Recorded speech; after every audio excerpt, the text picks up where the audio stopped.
Bonsoir à tous. À la une de cette édition du mercredi 26 octobre, une interrogation sur l'avenir d'une radio locale associative, Radio Latitude. À quelques semaines du renouvellement de ses fréquences, son directeur d'antenne souhaite changer de statut et devenir une radio commerciale. Ses auditeurs soutiennent le projet via les réseaux sociaux. Explication à suivre. Pendant les vacances de la Toussaint, certains jeunes font du sport, d'autres ont choisi d'arpenter la ville de Troyes. Les passeports loisirs proposent en effet une déambulation historique ces jours-ci pour connaître le patrimoine de la cité Tricasse en lien avec la SAT, sauvegarde et avenir de Troyes.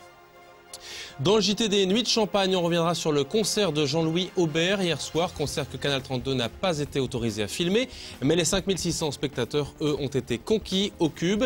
Et puis on évoquera également le rôle des bénévoles pendant le festival. Mais d'abord un point sur les chiffres du chômage pour le mois de septembre. Ils ont été publiés ce soir. Une hausse spectaculaire par rapport au mois d'août dans l'Aube, plus 20,3%, soit 15 257 demandeurs d'emploi inscrits fin septembre. Le mois dernier, les chiffres étaient en baisse car les vendanges ont eu lieu en août, mais la hausse est continue et proche des 20% sur un an. Sur le plan régional, cette fois, la Marne voit ses chômeurs augmenter pour les mêmes raisons. De manière significative, vous le voyez, avec plus 20,8%. Les Ardennes et la Haute-Marne évoluent de 5,5% au niveau national. La hausse nationale mensuelle est de 0,9%. Et comme chaque mois, le Pôle emploi nous précise que dans le département de l'Aube, actuellement, 1282 offres d'emploi sont à pourvoir, notamment 82 postes en contrat d'accompagnement vers l'emploi, proposés par des mairies, des associations ou encore des hôpitaux. Pour postuler, il faut avoir plus de 50 ans, être au RSA ou demandeur d'emploi de longue durée. Et puis 175 postes en alternance pour être cuisinier, maçon, coiffeur ou encore boulanger. Renseignements au Pôle emploi en appelant le 39 49. Toujours à propos d'emploi, une nouvelle victoire pour les salariés de l'usine Sodi Médical à Plancy-l'Abbaye et un soulagement. Hier, la Cour d'appel de Reims a annulé la liquidation de l'entreprise prononcée en août par le tribunal de commerce de Troyes. Elle serait, je cite, une manière de détourner la procédure de la part du groupe Lohmann & Rocher. Une prochaine audience doit avoir lieu le 7 novembre, toujours devant la Cour d'appel de Reims. Elle devra se pencher sur la décision en première instance du tribunal de Troyes qui avait considéré que les licenciements ne reposaient sur aucun motif économique. Reste aussi la question du travail. Le groupe allemand a jusqu'au 14 novembre pour en fournir à nouveau aux 51 salariés de Plancy. Elle aussi accompagne des jeunes vers l'emploi. La mission locale de Troyes vient de déménager. La visite inaugurale a eu lieu cette semaine. La visite donc cette semaine avec le maire de Troyes, installé depuis 1992 dans le centre-ville. Rue du Pont-Royal, la structure siège désormais sur le site des Arcades. Originalité, les 5000 jeunes accompagnés chaque année pour trouver du travail vont côtoyer les seniors dans des locaux plus fonctionnels sur 2 étages.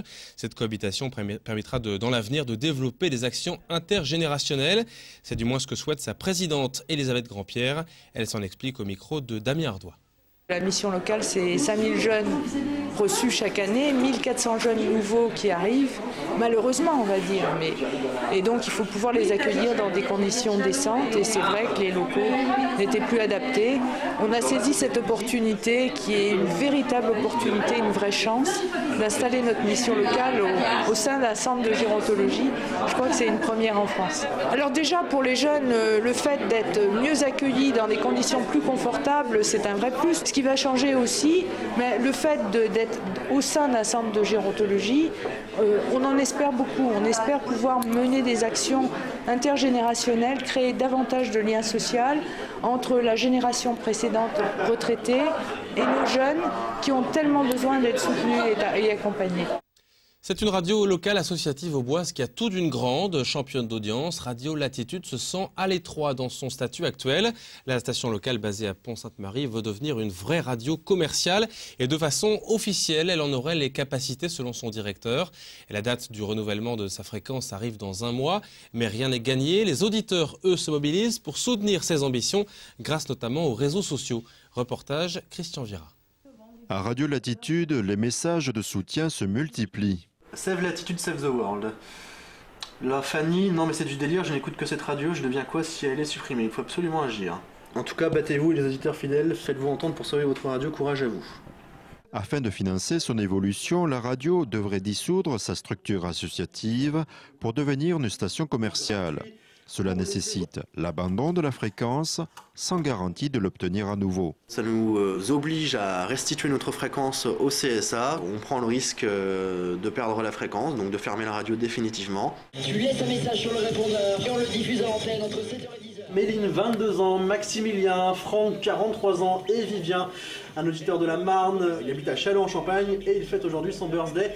Bon anniversaire à vous toutes et vous tous. Problème, depuis 2008, toutes les demandes de fréquences supplémentaires ou d'avenants auprès du CSA ont été rejetées. Du coup, le doute plane sur l'obtention de l'accord du CSA pour l'usage d'une fréquence avec un statut commercial. En cas de nouveau refus, les conséquences seraient dramatiques pour les 2 salariés et les bénévoles. Mais il n'y a plus de radio. C'est aussi simple que ça. Pour l'instant, penser à lutter pour garder notre radio en vie avant de penser à chercher un autre travail. Dans l'attente, les auditeurs alertent les autres médias et diffusent des messages sur les risques de voir la radio disparaître. Ça crée le buzz quand même. Bon, je m'y attendais pas honnêtement, donc c'est sûr que ça nous fait quand même plaisir et ça nous touche l'ensemble de l'équipe de voir les auditeurs se mobiliser derrière la radio. C'est vrai que quand il y a des cadeaux, bon, on a des auditeurs, mais il n'y a pas que ça. La preuve, les gens sont quand même attachés à leur média local.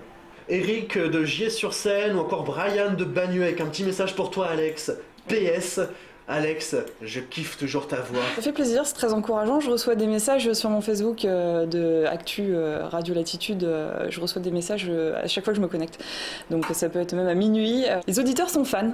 C'est assez surprenant. On ne se rend pas compte à quel point les gens peuvent avoir l'impression de vous connaître. Ils apprécient de nous avoir le matin dans leur petite radio, à la voiture, le boulot, en train de se laver les dents. Voilà, on fait partie de leur vie au quotidien. Donc c'est un peu une relation très intime en fait avec les auditeurs.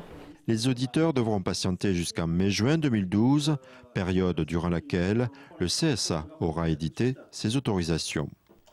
À chacun ses vacances. Si certains jeunes de l'agglomération troyenne choisissent de faire du sport, d'autres, moins nombreux mais tout aussi curieux, ont fait le choix avec leurs parents de se pencher sur l'histoire et le patrimoine.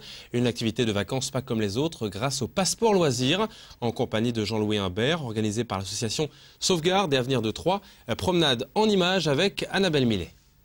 Hier, Jules, Hugo et Maxime ont délaissé les activités sportives et musicales pour un bain de culture historico-architecturale.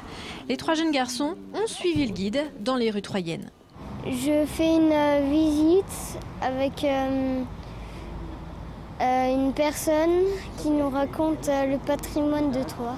Qu'il y avait des maisons qui étaient faites en pain de bois. Si les mots sont parfois approximatifs, l'idée, elle, est bien précise. Il s'agit de donner aux enfants l'idée de regarder autour de soi.